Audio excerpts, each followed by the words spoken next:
bobbin, hold the front of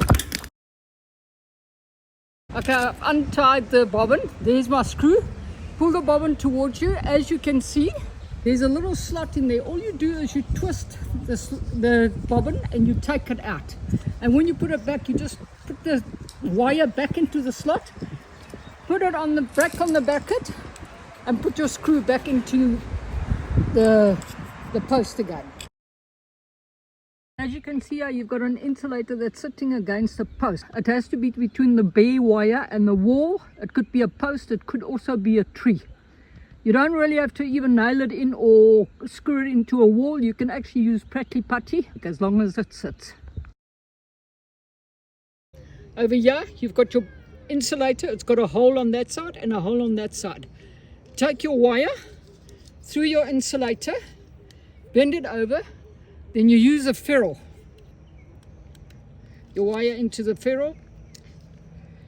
There you go, and then you just give it a little bend over so that the ferrule doesn't come out and that the wire sits inside the ferrule nicely. Then what you do is you take your wire, push it through the bracket. Let me do it from this side. A person can see instead of guessing. All you do is you tie your wire around the bracket, around the wire on the bracket. Do yourself a favor, leave a little tail, because if you don't have a tail, you will battle to get this wire tight. This wire is very hard. Okay, if a fence snaps, what you do is you take a ferrule, put it in the wire, give it a fold like you normally do. Fold it back because you're going to put a lot of tension on the spring. And then what you do is you take your wire that is now snapped, push it through your ferrule, and then you can actually pull. Show the spring. Yeah, and pull it back again. There. This is what you have now. We've actually gone and made a join in your wire. If your wire snaps, these wires can burn off. It depends. Now this is what you have where you've got a join. Just take your pliers and give this little ferrule a pinch so it's a nice snug fit like that, and that's your fence fixed if it had snapped.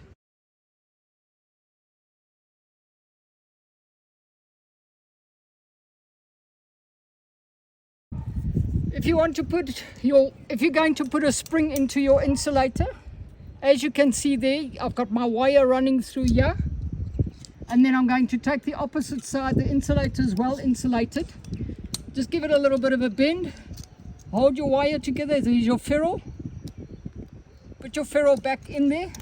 Nice thing with it on the fence is you can actually pull it quite tight, bend it over and give it a little tail.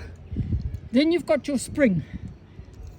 When you take your spring, put it pretty close to the straining insulator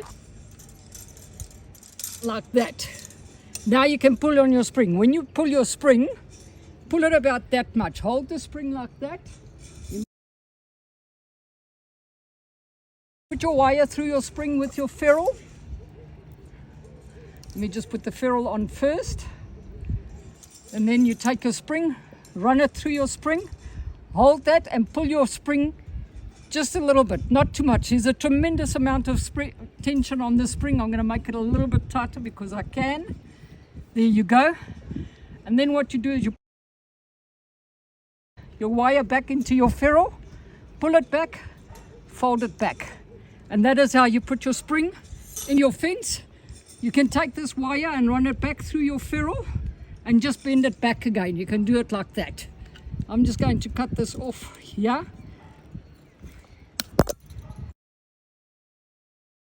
Cut this tail off. These little tails can cause quite a few problems for you. So keep them short, keep it neat. There you go. Your spring is in. I haven't put this through this ferrule yet, but it will fit in there as well. And then fold it back and cut it. Okay. You know, going out doing these videos is a lot of hard work. Not only is it hard work, it takes a lot of time. I'd like for you guys to please like, share, maybe comment on the videos, subscribe to them, let people get to know these videos. I actually go into great detail and tell you about your gate motors and your beams and how they work. I also do the electric fencing. It doesn't help for me to just give you a little video on how to do something and you don't understand it. I've got on these videos so people can understand what's going on around their property and everything else around them. This causes arcing with the HD cable that is now stale from sitting in the sun all the time. HD cable does perish. If this HD cable breaks and it perishes, then all you do is you replace this piece of cable. It can arc against this, and it can also arc against this post and take the voltage off your fence.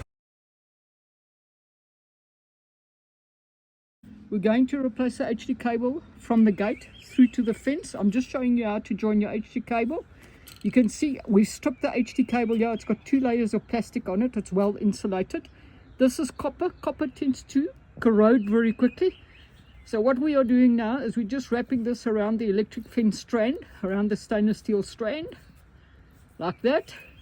And then what we do is we take Prestick. I normally take Prestick. I recommend you take Prestick and cover all your joints, so that you know you got no corrosion taking place on your fence and that your fence runs well, that you got proper connectivity throughout the entire fence.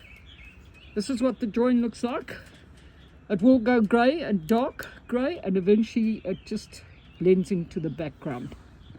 And then from here you can see my wire, and you connect it up to wherever you took the other wire from. You connect it up to the other side of on the fence. You can look anywhere along the gate. It's normally on one of the pillars. I'm just going back up again. This is my gate contact here.